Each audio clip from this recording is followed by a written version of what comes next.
Halo, selamat pagi semuanya. Perkenalkan, nama aku Gabriel Olivia. Nah, hari ini kita akan belajar terkait akuntansi. Kita akan tahu dulu nih akuntansi itu seperti apa, kenapa ada akuntansi, tujuannya apa. Oke, kita langsung masuk ke yang pertama.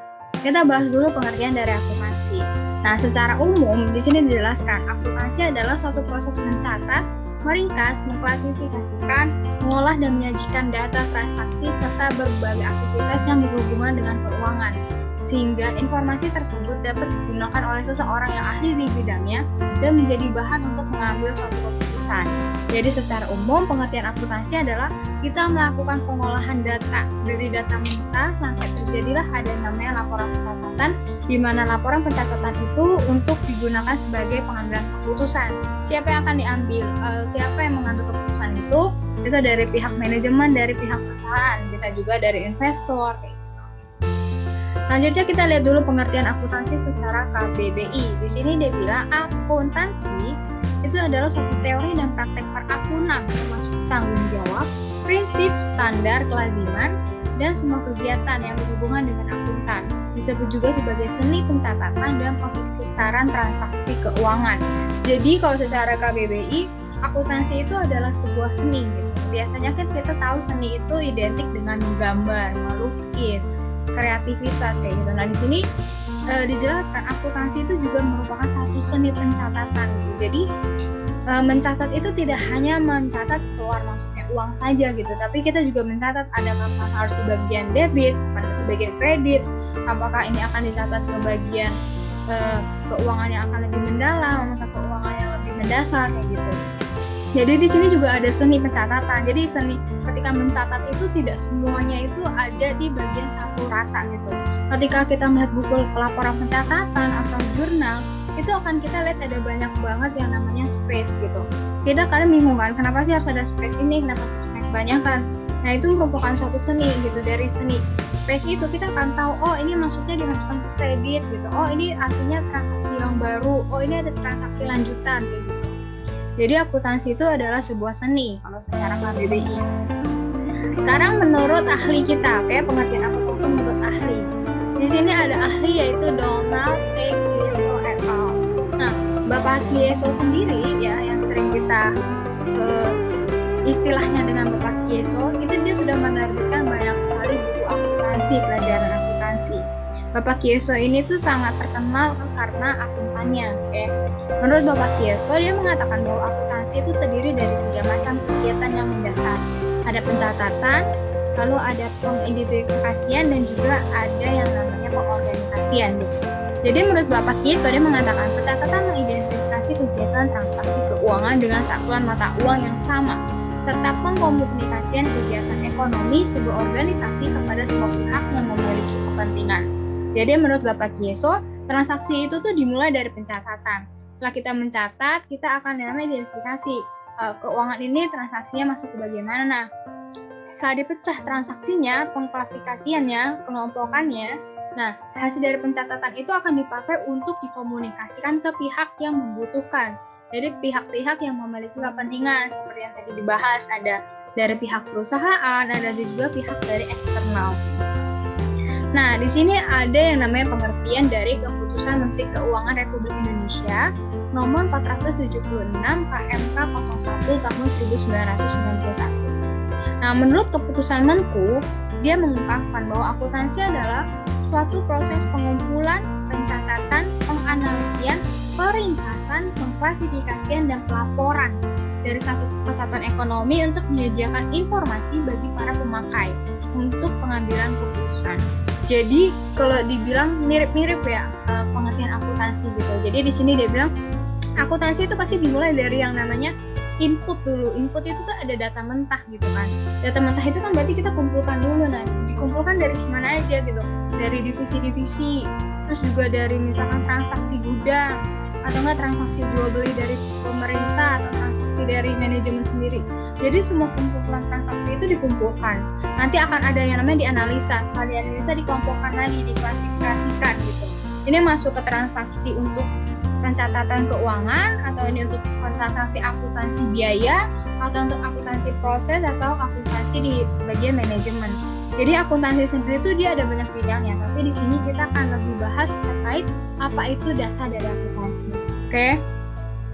Selanjutnya, nah di sini menurut FASB atau Financial Accounting Standard Board. Kalau misalnya di bahasa Indonesia itu disebut juga dengan PABU, PABU. Jadi peraturan akuntansi besar secara umum. Jadi kayak basicnya akuntansi itu standarnya kayak mana gitu kan. Di sini dia bilang, akuntansi merupakan suatu kegiatan jasa yang berfungsi menyediakan suatu informasi kuantitatif yang kemudian digunakan untuk pengambilan keputusan ekonomi. Nah di sini dia pengertiannya lebih beda lagi. Dia di sini bilang akuntansi itu adalah sebuah jasa gitu. Jadi dia bilang bukan satu barang produk bukan, tapi dia merupakan satu jasa. Nah jadi jasa itu kan berarti ada orang yang melakukannya gitu, adalah seorang akuntan. Nah seorang akuntan itu nanti tugasnya dia adalah itu tadi yang mencatat sampai ke pelaporan. Terus di sini juga ada bilang ada informasi kuantitatif. Nah informasi kuantitatif itu artinya informasi dalam bentuk numerik angka. Jadi dia bisa dihitung informasinya. Kita bisa lihat jumlahnya itu ada berapa, pengeluarannya itu ada berapa. Oke, sekarang kita masuk ke yang kedua yaitu sistem dasar. Nah, sistem dasar akuntansi itu apa sih? Di sini kita tahu ya. Di sini dia bilang sistem ini memiliki pembuatan paling tidak 2 masukan untuk setiap transaksi. Ada satu debit pada satu akun dan juga satu kredit di tiap akun yang lain. Oke, jadi intinya akuntansi itu tuh dia basicnya cuma ada 2. Sistem dasar debit dan kredit. Nah, debit dan kredit ini pasti akan sering banget kita temuin kalau kita lagi belajar akuntansi. Nah, kita tahu dulu dong, debit itu apa? Debit itu singkatan dari DR, kalau ditulis di pencatatan merupakan sisi sebelah kiri atau yang kita masuk dengan pemasukan. Tapi di kredit atau CR itu adalah sisi di sebelah kanan atau yang juga disebut pengeluaran. Jadi ketika misalkan contoh perusahaan menerima kas secara debit gitu, berarti dia kan menerima pemasukan. Tapi atau nggak bilang perusahaan melakukan penjualan, nanti berarti penjualan itu kan pengeluaran duit kan, itu akan masuknya ke bagian kredit. Nah jadi kunci dari akuntansi itu di bagian sistem dasarnya ya secara basic, jumlah debit dan kredit itu harus sama. Kenapa harus sama? Supaya kita tahu kalau misalkan ada perbedaan antara debit dan kredit, berarti ada ketidakcocokan, ada ada yang curang atau ada kesalahan gitu. Jadi nanti akuntansi sendiri dia akan fungsinya mencari tahu kalau misalkan dia nggak seimbang antara debit dan kredit, dia akan cari tahu di mana ketidakseimbangan itu. Oke, ini masuk ke tujuan umum.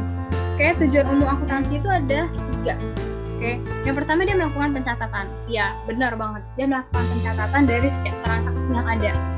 Terus habis itu dia akan mengumpulkan informasi. Setelah dia catat, dia akan kumpulin informasi.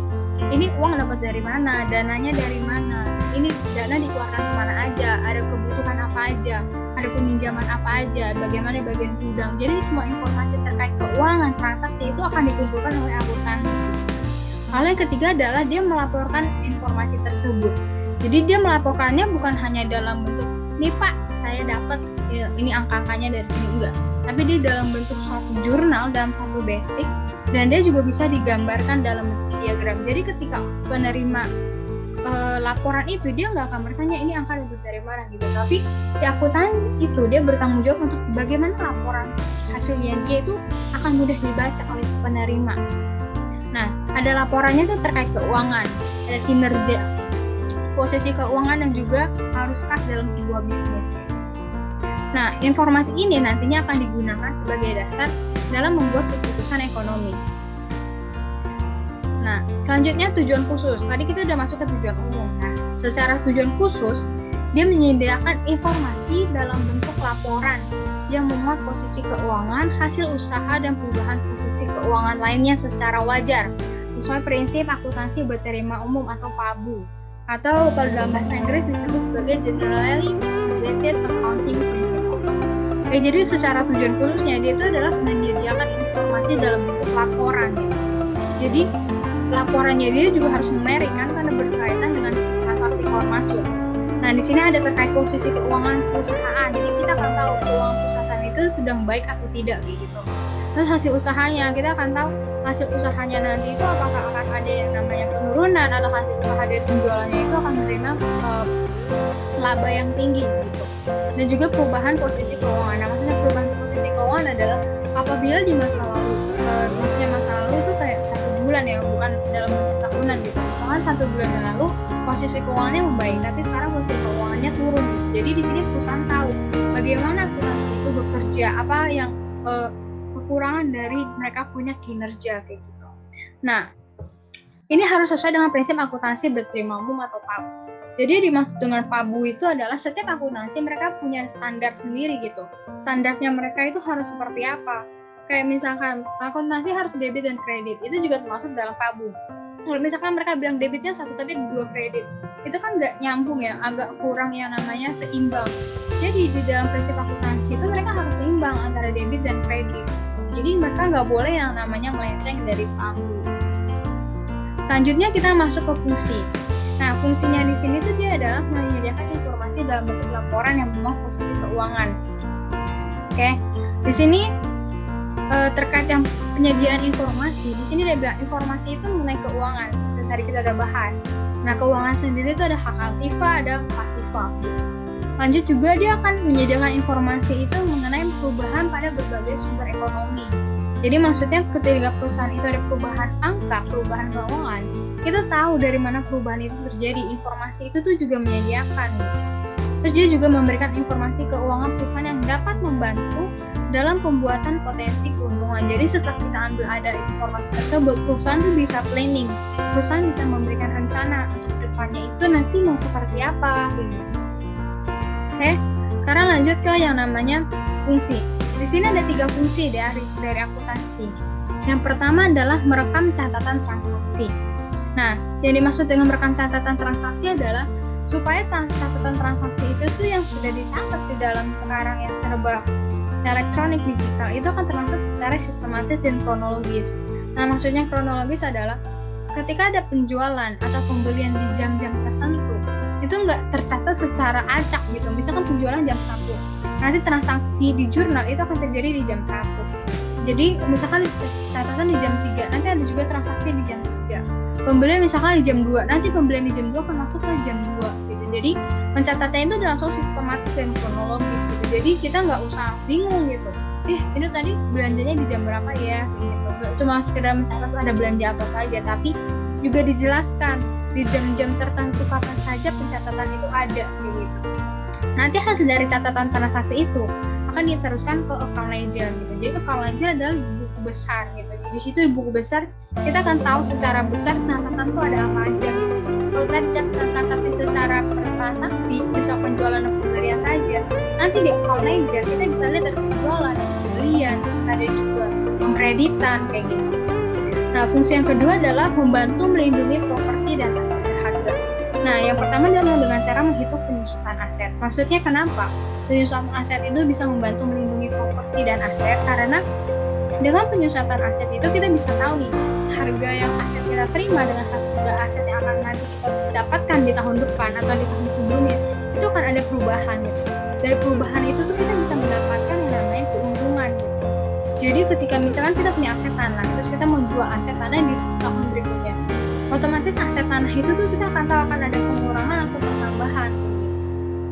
Yang kedua adalah jika disipasi itu tidak sah, itu kita akan menghasilkan bangkrut.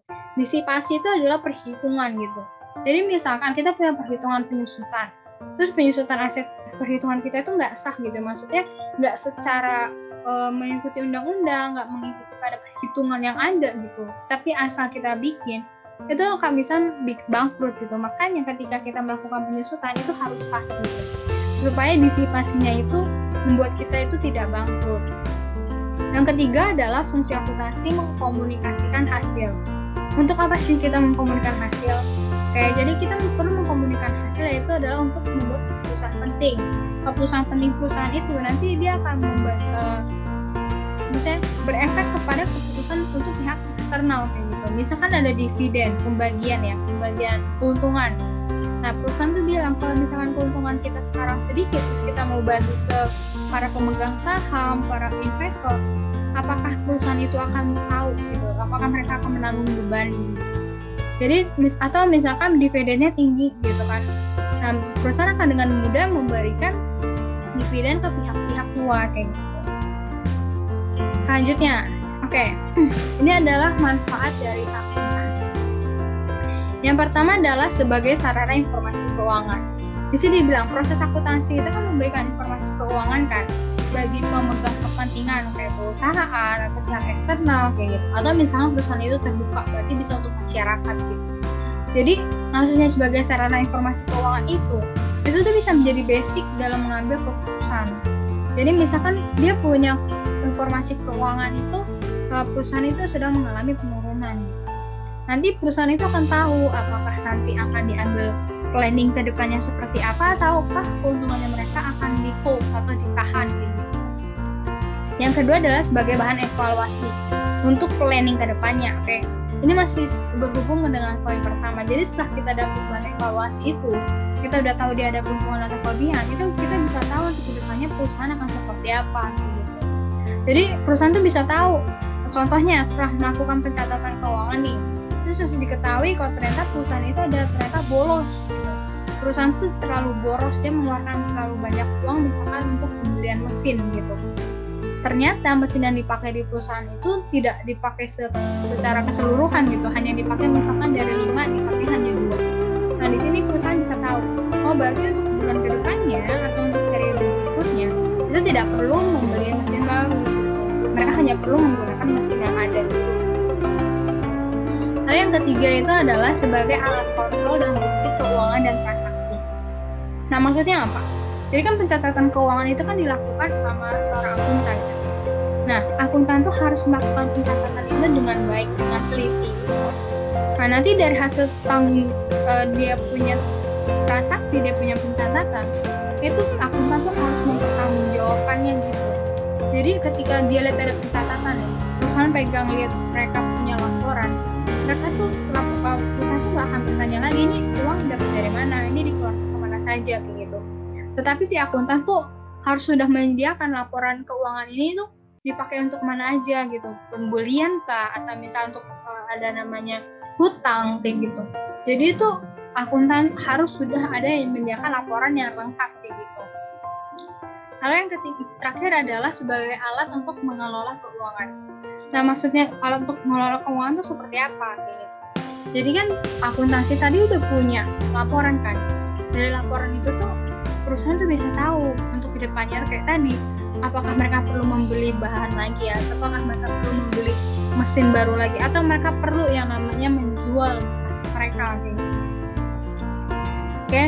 Jadi intinya dari hari ini adalah akuntansi itu adalah suatu seni gitu, suatu tugas, suatu jasa di mana seseorang akuntan dia akan melakukan pengumpulan data, pengumpulan informasi hingga sampai kepada pencatatan dan di pelaporan gitu. Nah, informasi yang dikumpulkan itu harus selalu berhubungan dengan keuangan transaksi di dalam perusahaan. Nah, perusahaan sendiri juga mereka punya ada pihak-pihak yang berkepentingan, yaitu ada seperti pihak luar atau kita sebut eksternal, juga pihak dalam seperti internal. Sekian presentasi dari saya. Nah, aku harap teman-teman itu bisa tahu banget akuntansi itu seperti apa gitu.